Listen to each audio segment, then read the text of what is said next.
was December 2020. My fiancé and I bought a house together a few years ago.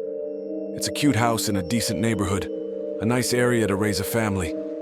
That's why what happened 2 years ago was all the more shocking and disgusting. We know all of our neighbors, both our next-door neighbors and the 3 closest neighbors across the street. Everyone is friendly enough, but you truly never know the skeletons hidden in someone's closet.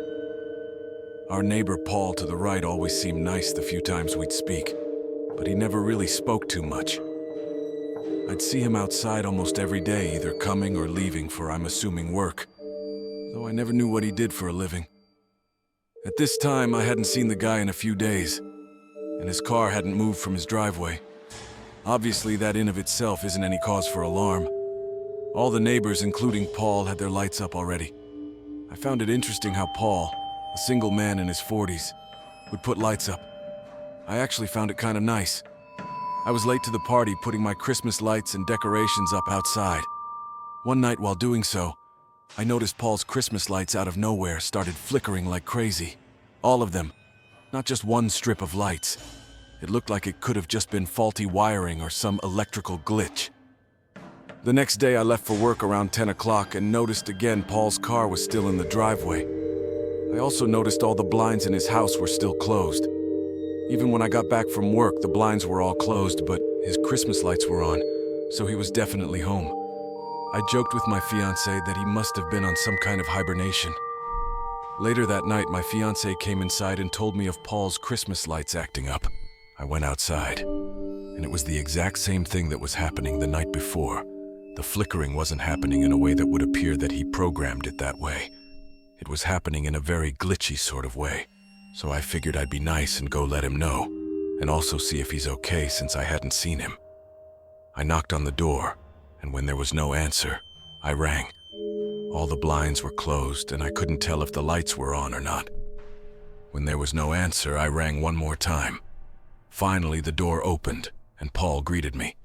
I let him know about his flickering lights, which I just noticed weren't flickering anymore. I promised him I wasn't making it up. He said he wasn't aware of that and thanked me.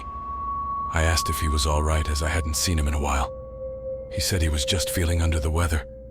He was acting a bit off. Then I heard something from inside the house. At first I thought I was imagining it, but it sounded like a child screaming for help. Paul didn't have any kids. I was about to ask him, "Did you hear that?" But on the spot, I decided not to. I said goodbye and walked back to my house. Then I told my fiancée to call the police right now. I think Paul has a child in his house.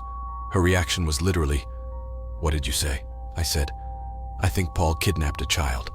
So I called the police and said, "I think I heard a child screaming inside my neighbor's house. My neighbor who doesn't have kids and hasn't been leaving his house the past week or two." I asked to keep who made the call anonymous, though I knew Paul wouldn't be so stupid as to not know it was me who made the call. Sure enough, the police arrived and entered his house on an XC, and when I heard what they found, I was appalled. There was a young boy locked in the basement. He had been locked down there for 4 days. The boy had been kidnapped from a completely different town. As far as the flickering lights, the boy was a genius, and somehow found a way from the basement to flicker the Christmas lights as an attempt to call for help and get someone's attention outside, probably whenever he saw someone through one of the blocked-off basement windows.